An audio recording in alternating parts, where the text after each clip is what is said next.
नमस्कार, मैं डॉक्टर राकेश पाठक।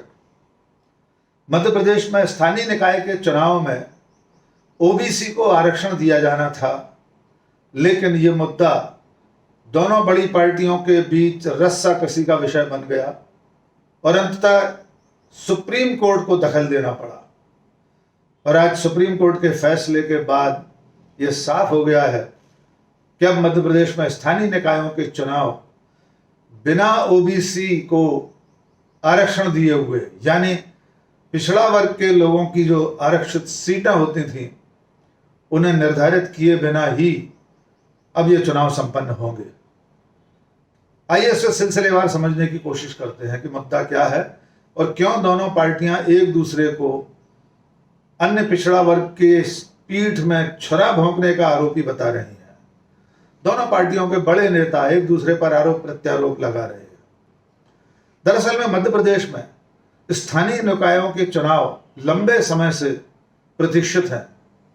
उन सब का कार्यकाल पूरा हो चुका है, जिनमें पंच, सरपंच, नगर पंचायतें, नगर पालिकाएं, नगर निगम शामिल है। लेकिन इनके चुनाव निर्धारित समय पर इसलिए नहीं हो सके थे कि इनमें जो सीटें पिछड़ा वर्ग के लिए आरक्षित होना थी उनकी सही सीमा निर्धारित नहीं हो पाई थी। जब कमलनाथ की सरकार थी 15 महीने की मध्य प्रदेश में, तब उन्होंने मध्य प्रदेश में कुल जनसंख्या में 56% अन्य पिछड़ा वर्ग की जनसंख्या को मानकर आरक्षण देने का प्रावधान किया था। बाकायदा इसके लिए पूरी लिखा पड़ी हुई थी कि जब भी स्थानीय निकायों के चुनाव होंगे, यानी पंच, सरपंच से लेकर नगर पंचायत से लेकर नगर पालिकाओं और नगर निगमों तक, तब अन्य पिछड़ा वर्ग यानी ओबीसी को सीटों पर चुनाव लड़ने का अवसर मिलेगा। आप सब जानते हैं कि दल बदल के बाद कमलनाथ की सरकार जाती रही और भारतीय जनता पार्टी की सरकार शिवराज सिंह के नेतृत्व में मध्य प्रदेश में फिर से बन गई। शिवराज सिंह की सरकार ने जब इस चुनाव के लिए प्रक्रिया आगे शुरू की तो जो ओबीसी की जनसंख्या थी उसे 56% की जगह 48% बता दिया और सुप्रीम कोर्ट में भी यही आंकड़ा पेश किया कि मध्य प्रदेश में जो पिछड़ा वर्ग की जनसंख्या है वो 56 नहीं 48% है। और इस आधार पर जो पहले 27% आरक्षण दिया जाना था उसे 35% मांग लिया, यानी सुप्रीम कोर्ट को बढ़ा हुआ प्रतिशत मांगा लेकिन जनसंख्या का आंकड़ा घटा दिया।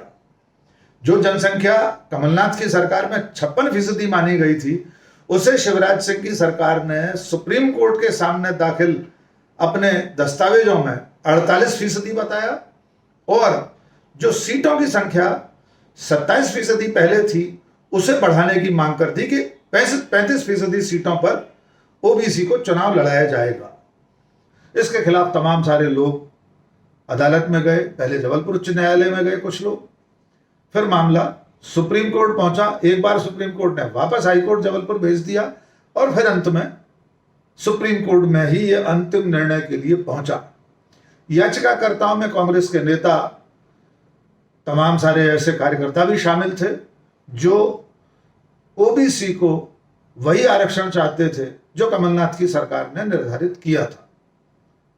लेकिन इस पूरी प्रक्रिया में जब सुप्रीम कोर्ट ने शिवराज सिंह की सरकार से पूछा कि मध्य प्रदेश में असल डाटा क्या है ओबीसी का, पिछड़े वर्ग के कितने लोग हैं, उनकी जनसंख्या क्या है, तब शिवराज सिंह सरकार ने एक अलग से मध्य प्रदेश पिछड़ा वर्ग कल्याण आयोग गठित कर दिया और उसकी रिपोर्ट पर सरकार से जो आयोग से जो सरकार को रिपोर्ट मिली उसके आधार पर सुप्रीम कोर्ट में एक नया आंकड़ा पेश कर दिया। यह आंकड़ा सुप्रीम कोर्ट में पहुंचा चूंकि इसका कोई आधार नहीं था। सुप्रीम कोर्ट में यह दावा किया गया कि जो 3 टेस्ट वाली जो प्रणाली है जिसके आधार पर जनसंख्या का निर्धारण होना है वो शिवराज सिंह ने नहीं अपनाई। किसी तरह का कोई सर्वे नहीं किया गया, कोई टोल फ्री नंबर जारी नहीं हुए, लोगों से दावे आपत्तियां नहीं मांगे गए। तो किसी भी तार्किक आधार के बिना शिवराज सिंह की सरकार सुप्रीम कोर्ट में पहुंच गई। क्योंकि सुप्रीम कोर्ट ने उनके आंकड़े को सही नहीं माना तो अंत में सुप्रीम कोर्ट ने आज ये फैसला कर दिया कि मध्य प्रदेश में जो स्थानीय निकायों के चुनाव हैं वो बिना ओबीसी के आरक्षण के होंगे। सुप्रीम कोर्ट ने यह भी कह दिया कि जो पंचायतों के चुनाव हैं उसकी अधिसूचना 2 हफ्ते के भीतर राज्य का जो निर्वाचन आयोग है, राज्य सरकार है, वो इसको अधिसूचना को जारी करे और इसी क्रम में नगर पालिकाओं, नगर पंचायतों, नगर निगमों के चुनाव भी संपन्न किए जाएं। सुप्रीम कोर्ट ने यह भी कहा कि अगर पार्टियां सचमुच पिछड़ा वर्ग के लोगों को अवसर देना चाहती हैं तो सामान्य सीटों पर पिछड़े वर्ग के अपने प्रत्याशी उतारें। अब इस फैसले के बाद दोनों पार्टियों के बीच रार छिड़ गई है। पहले मुख्यमंत्री शिवराज सिंह का बयान सुन लीजिए, क्योंकि उन्होंने तो अभी इस फैसले पर बहुत साफ कोई राय जाहिर नहीं की, बल्कि यह कहा है कि अभी अभी फैसला आया है, हम रिव्यू पिटीशन लगाएंगे। तो आइए पहले शिवराज सिंह का बयान सुन लीजिए।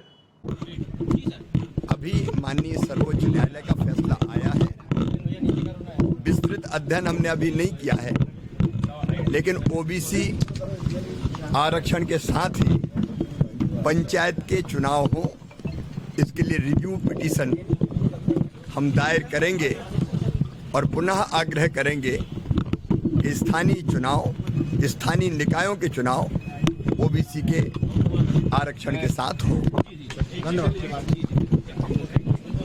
शिवराज सिंह के बयान के बाद यह सवाल पूछा जा रहा है कि रिव्यू पिटीशन किस आधार पर दायर किया जाएगा, क्योंकि रिव्यू पिटीशन अदालत में सामान्य तौर पर पिछले जो आपने तथ्य कोर्ट के सामने रखे थे उसी के आधार पर लगाया जा सकता है। कोई नया तथ्य तो राज्य सरकार पेश नहीं कर पाएगी। सरकार के इस रवैये पर अब कांग्रेस भी कूद पड़ी है। भूतपूर्व मुख्यमंत्री कमलनाथ ने आरोप लगाया है कि मध्य प्रदेश की बीजेपी की सरकार, शिवराज सिंह की सरकार ओबीसी को आरक्षण देना ही नहीं चाहती थी। उन्होंने ट्वीट करके, कई ट्वीट किए कमलनाथ ने, जिसमें उन्होंने दावा किया है कि वे और उनकी सरकार ओबीसी को उसका हक देना चाहते थे, लेकिन भारतीय जनता पार्टी के लोगों ने गलत सलत और आधारहीन आंकड़े सुप्रीम कोर्ट के सामने रखकर ओबीसी को इस आरक्षण से वंचित कर दिया है। कमलनाथ के ट्वीट आप स्क्रीन पर देख सकते हैं। इसके अलावा मध्य प्रदेश पिछड़ा वर्ग आयोग के जो अध्यक्ष हैं जेपी धनोपिया, वो कमलनाथ की सरकार में अध्यक्ष बने थे। यद्यपि वे लगातार ये आरोप लगा रहे हैं कि शिवराज सिंह की सरकार ने उनके संवैधानिक आयोग पर काम न करने के लिए अंकुश लगा रखे हैं। उनको दफ्तर नहीं मिलता है, उनके अधिकारी उनकी बात नहीं सुनते हैं। जेपी धनोपिया ने भी ये आरोप लगाया है कि बीजेपी की सरकार ओबीसी को आरक्षण नहीं देना चाहती। जेपी धनोपिया का बयान भी सुन लीजिए। जैसी की संभावना थी, मध्य प्रदेश की भारतीय जनता पार्टी पिछड़े वर्ग के साथ धोखा करने का षड्यंत्र कर रही थी और वो षड्यंत्र में सफल हो गई। उसके द्वारा जिस तरह माननीय उच्चतम न्यायालय में गलत जानकारियां प्रस्तुत की गई हैं, पिछड़े वर्ग का गलत आबादी का बायोडाटा प्रस्तुत किया गया है, आरक्षण की मांग ज्यादा की गई है, इन सब बातों से लग रहा था कहीं ना कहीं ये फिर एक बार पिछड़े वर्ग को छलावा करने का कार्य कर रहे हैं।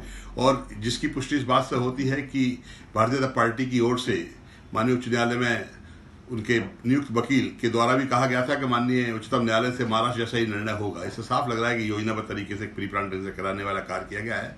माननीय उच्चतम न्यायालय के सामने कोई विकल्प नहीं था। जब आपने दस्तावेजी पूरे नहीं दिए हैं, ट्रिपल टी टेस्ट का जो है, ट्रिपल टी के टेस्ट का जानकारी नहीं प्रस्तुत किया, तो माननीय उच्च न्यायालय के पास विकल्प ही नहीं था। इसलिए उनके द्वारा निर्णय दिया गया है उस पर तो मैं कोई प्रतिक्रिया व्यक्त नहीं करता हूँ, लेकिन भारतीय जनता पार्टी के द्वारा पिछड़े वर्ग के साथ जो धोखा किया जा रहा है और जो धोखा करने का प्रयास किया गया है, निश्चित रूप से बहुत ही निंदनीय है। जितनी निंदा की जाए वो कम है। भारतीय जनता पार्टी को इस बात के लिए खामियाजा भुगतना पड़ेगा। आने वाले समय में आप देखेंगे मध्य प्रदेश के अंदर जो पिछड़े वर्ग की 56% आबादी है भारतीय जनता पार्टी के खिलाफ उठकर खड़ी हो जाएगी और निश्चित भारतीय जनता पार्टी को इस बात का खामियाजा भुगतना पड़ेगा और सरकार उनको आने वाले समय में इस बात की एहसास होगा कि उनके द्वारा जो धोखा किया गया वो गलत किया गया था।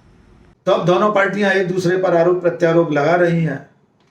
भारतीय जनता पार्टी के मीडिया प्रभारी लोकेंद्र पाराशर ट्वीट करके कह रहे हैं कि कांग्रेस ने ओबीसी की पीठ में छुरा भोंक दिया है और लगभग ऐसी ही भाषा कांग्रेस के प्रवक्ता, कांग्रेस के मीडिया सेल के उपाध्यक्ष नरेंद्र सलूजा भी इस्तेमाल कर रहे हैं। तो ये ट्वीट वार सोशल मीडिया पर छिड़ा हुआ है। देखना ये होगा कि जिस परिसीमन के आधार पर कमलनाथ की सरकार ने ओबीसी का आरक्षण निश्चित किया था उसमें, और अब सुप्रीम कोर्ट में जो शिवराज सिंह सरकार ने आंकड़े पेश किए उसमें जो अंतर था, आंकड़ों के बीच जो भेद था, उसे सुप्रीम कोर्ट ने नहीं माना। तो अब पार्टियां ओबीसी के दावेदारों को, अपने प्रत्याशियों को, कार्यकर्ताओं को कितना अवसर इस चुनाव में देती हैं, गैर आरक्षित सीटों पर कितने लोगों को ये पार्टियां चुनाव लड़ा पाती हैं, ये आने वाले कल में देखना होगा।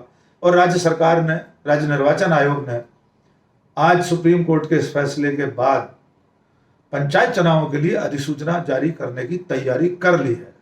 देखना होगा कि 2023 के विधानसभा चुनावों तक ओबीसी यानी पिछड़ा वर्ग के आरक्षण का यह मुद्दा किस करवट बैठता है, क्योंकि दोनों ही पार्टियां फिलहाल एक दूसरे को पिछड़ा वर्ग का दुश्मन बता रही हैं, उनका हक मारने वाला बता रही हैं। देखना होगा पिछड़े वर्ग के लोग, पिछड़े वर्ग के मतदाता दोनों पार्टियों में से किस पर भरोसा करते हैं। ये मुद्दा अभी लंबा खिंचने वाला है, पर यह तय है कि 5 साल की अवधि जिन स्थानीय निकायों की बहुत पहले पूरी हो चुकी है, उनके चुनाव अब सुप्रीम कोर्ट के इस आदेश के बाद राज्य सरकार को करवाने ही होंगे। फर्क इतना होगा कि पिछड़ा वर्ग के लोग अपने लिए आरक्षित सीटों पर चुनाव नहीं लड़ पाएंगे, उन्हें खुले में सामान्य सीटों पर चुनाव लड़ना होगा। आज के इस वीडियो में बस इतना ही। आखिर में चलते चलते छोटी सी गुजारिश, अगर आपने अब तक हमारे चैनल को सब्सक्राइब नहीं किया है तो फौरन सब्सक्राइब कर लीजिए, घंटी जैसे बेल आइकन को दबाइए, कमेंट करके हमें बताइए आपको आज का ये वीडियो कैसा लगा, अपने दोस्तों और शुभचिंतकों के बीच साझा कीजिए। बहुत बहुत शुक्रिया। जय हिंद।